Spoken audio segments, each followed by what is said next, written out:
a bit further, marking his 15th consecutive sold-out show at Boston's Fenway Park on Sunday. Damn. The country star told the 37,000 fans they were all getting a cruise for two via the Margaritaville at Sea cruise line on his tab. What? Wow. Brown called it the biggest giveaway in history, with a gift valued by the band and more than $40 million, able to be used on select sailings over the next year. $40 million? $40 million. Jesus. The band revealed the surprise right before they played Same Boat, a song they remixed in 2022 with the late Jimmy Buffett. Tonight, we're going to do something that even Jimmy would say is crazy. The cruise line CEO called it extraordinary. Thank you to the fans who've supported the band, which first played in Fenway in 2014. The group had already been raffling off 4 days cruise trips a night on its current tour. It was unbelievable. One fan in attendance says, "I am still speechless. I woke up this morning and I still can't believe we're going on a cruise and Zach Brown is paying for it." $40 million. 37,000 fans all got an invite plus one. Jesus, man. That is unbelievable. And I grew up on KISS with Gene Simmons, who's like, if you look at me for 30 seconds, it costs you $10,000. Our KISS cruise is dry docked in Vegas. Right, I know. The KISS cruise it's in Las Vegas. It's at the Virgin Hotel. That's not even a joke. No, that's the cruise. You just go to the hotel. Wait, what? So they had the KISS cruise, and I'm going to say years ago, I think it was off of Florida. It was an actual cruise. But it was a cruise. Now they're still calling it the KISS cruise, probably because they own the naming rights to it. But it doesn't go anywhere. Well, it's in Las Vegas, and it's not on what? It's Lake Mead it's not or whatever. Sailing anywhere. No. It's at a casino. It's where we do those radio conventions, or used to, back in the day. Same hotel. With a big round bar. Where the Hard Rock used to be. Yeah. The Virgin. Good times. All right, good job. Yeah, but call it a cruise. All right. What happened to the show? 206-803-ROCK. I don't know why this comment makes me so happy. There's something about, we're talking about concerts and all these professional people. There's also the smaller deal stuff. You're in school and, some amateur group kind of shows up to entertain the kids. So, Mike, you might remember the Trash Toad. The Trash Toad. So you're trying to get kids into recycling and all this kind of thing. Sure. So when that was a big deal, the Trash Toad, he was kind of the mascot. They would show up. It's kind of like McGruff the Crime Time, right? Okay. So Matt Greek here says, I remember Trash Toad falling off the stage at McCarver Elementary School. It was the first year of the recycling program, and he fell off the stage mid-performance. Absolutely hilarious. I don't know why I find that so funny. Jesus, man. Here's one. Okay. God. So this happens. My kids are probably, 4 to 5 years old, maybe a little bit younger. Disney on Ice. They are doing Nemo, I believe, on ice. Okay? Yeah. All right. So we were at the Baltimore Arena back then. And the arena is older. It's antiquated. Let's just say 62, I believe, is when it opened, and it is still. It does have an air conditioning unit, but there's a reason the Baltimore doesn't have a hockey team. Yeah, and this arena is part of the problem. All right. So they put the ice rink in the middle of the arena. This is Saturday, okay? This is the first showing. They do a matinee at 1 o'clock. Then they do one at 4 or 5, and then 7. It's endless, brother. So they do 3 shows a day, whatever. They maybe do a couple on Sunday. This is the very first show. It is 1 o'clock. It is August in Baltimore. It is 108 degrees outside. It is scorching hot, right? Now, this arena is not exactly, the air conditioning unit is not equipped for this. Industrial? Right? Yeah. So they got the ice down, and I can't remember who the first performers were, but they all come out and they start circling around.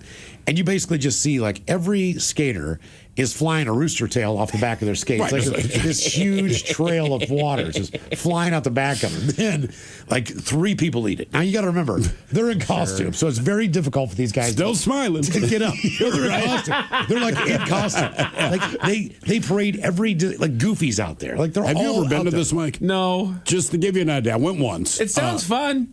They literally bring out the characters either individually or by movie, right? So that makes sense. Just the intro is 10 to 15 minutes long. You got guys from the Jungle Book. I mean, it's everything. It's Nemo on Ice. Eventually, the Nemo people are supposed to be out there, but at the beginning of this, it's everyone. It's who's a not parade that. of Disney stars. Every freaking one of them. So Mickey and Minnie come out. All right, at the end of this, as they're circling all around. Minnie comes out and Minnie just face plants, and you see all the slush, and then they all kind of scoot off. And the announcer comes on. It's a very Disney-like announcer. Oh, yeah. I don't know if it's pre-recorded or what, but he goes hey, everybody. Ladies and gentlemen, this production of Disney's Nemo on Ice will be postponed because of the conditions of the ice. Your ticket will be refunded at the general box office, or you can refund it for another ticket for a latter show. How happy are you? Dude, this is seriously, we are 8 minutes into this. Like, this hasn't even started yet. They haven't started anything. But, I mean, they were literally on like a slushie at 7-Eleven. I mean, it was just the damn, like, I don't even know why in hell they thought they can't even do this thing. And you know that they were back there telling, management the same thing. Like, dude, the ice is freaking melting. We're the ones skating, you son of a bitch. Right, we can't do it. I'm not good at the kid. I saw Disney on Ice, and it was what it was. It was for my daughter. She was very happy. And like Miles said, they parade every Disney character. Where I'm like tapping my wife, like, who the F is that? I don't even know the movie. And then Mickey and Minnie come out last. And it is like the Beatles on Ed Sullivan, man. These kids lose their ass. So that was kind of cool. But I had to take both kids. This is years ago, and I was not happy about this. But based on where our old studio basically used to be across the street from the Paramount. Yes. And Peppa Pig, the live performance. Yeah. Coming to the Paramount. Now, we're a family of 4. My wife says there are 3 tickets to see Peppa Pig live. Yay. And guess who's not going? Well, that was her. So I'm like, fine. So I finish work. I walk across the street. I go into the Paramount. I'm not excited about this. I'm trying to be decent because the kids are very worked up about it. Peppa Pig is on top of the world at the time. They're going to see it live. Look out. So this dude rolls up to me that works for the Paramount, I guess, and he's like, hey, man, are you thrilled? I'm like, I am. Love your show. Hey, bro, I'm going to give you a ticket upgrade. Now, keep in mind, I'd seen Alice in Chains at the Paramount 3 days before. Brother was nowhere to be seen. Peppa Pig. I'm going to hook you up. So to be fair, the seats he got me were outstanding. If it were anything other than Peppa Pig, right? Front row, mezzanine, right? Unblocked view.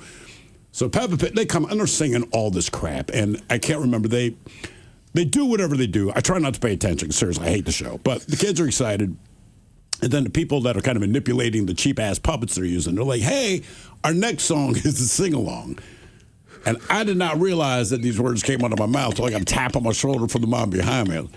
Jesus effing Christ. I guess it's just because, like, I didn't realize I had said that. I'm just responding to what I recognize coming up. This woman taps me on the shoulder. I don't even know why, right? I turn around. I'm like, what's up, man? She's like, your mouth. I'm like, what are you talking? And so she kind of mouths it to me. I'm like, oh my God, I'm so sorry, man. Because her little kids are there and they're staring at me with their mouths hanging open. I'm like, I am so sorry, man. What does that mean, Mommy? I was like, I was thinking that. I did not realize that I also said that out loud. I am so, I can just picture so sorry. Seething at the show. Oh, dude. It's right there. Hey, the next one to sing, Jesus, Christ. What happened to the show? 206-803-ROCK. How much worse does it get? Bro, there was no bottom to that. That is the worst, longest show. Let me rephrase that. The show itself was very well done. And if your kids like Peppa Pig, send them. Don't go. Yeah. Because to get through that as an adult, I'm just like, I can't do this. I was going to throw myself over the mezzanine. Have you guys ever been at a concert with, like, overly drunk guy? Yes. So I don't remember. It was last year. I don't remember if it was Morgan Wallen or Post Malone, but we were over there at... I'm going to guess Morgan Wallen. No, you know what? It was at T-Mobile. What? Never mind. Doesn't matter. Anyway, there is this dude. I remember I was in line getting a beer, and there was this dude decked out. He has got the most American outfit I have ever seen. Red, white, and blue, up top to bottom, and he's noticeable. He walks through this crowd of cowboy boots and cowboy hats, and he's noticeable, right? We get our drinks. We go back to our seats. We're up in the upper deck area. Pretty soon, you kind of start seeing people have a commotion down there, and they're pointing down to the ground, down to the floor level. Yeah. This Captain America down here has 6 officers holding him up as he's spreading down there, and they're carting him out. He got so freaking blasted, dude. And then all of a sudden, I'm scrolling through TikTok later on that night, and there's photos of him and videos of him. Like, he almost set out on a mission to just get as loaded as he could, and then he got carted out by the cops. I kind of like it. It was great. The guy was legend. What happened to the show? 206-803-ROCK. Hello, Wade. Welcome to the men's room. Get your poll, brothers. Hola. All right, I'll make this short and sweet. September 6th, 1991, taking it back in a time machine. Pantera shows up at the Paramount. And as Pantera shows go, as the show went on, they let some people get up on stage and start moshing with them and having a good time. Was that something Pantera normally did? Yeah, it was kind of known. They let you get up there and jam with them and just stage dive or whatever floated your boat. All right. And somehow, or not somehow, some guy was up there with everybody. There's probably 15, 20 people on the stage with him while they were rocking out. And this guy decided to pull a knife out somehow and started nicking people while they were moshing on stage with the band. This guy was just cutting people. It was, anyways, so Phil, after a moment, kind of figured this out. He shut the whole concert down right then and there. They found the guy. Or I don't know if they actually found the guy, but they cleared everybody off the stage.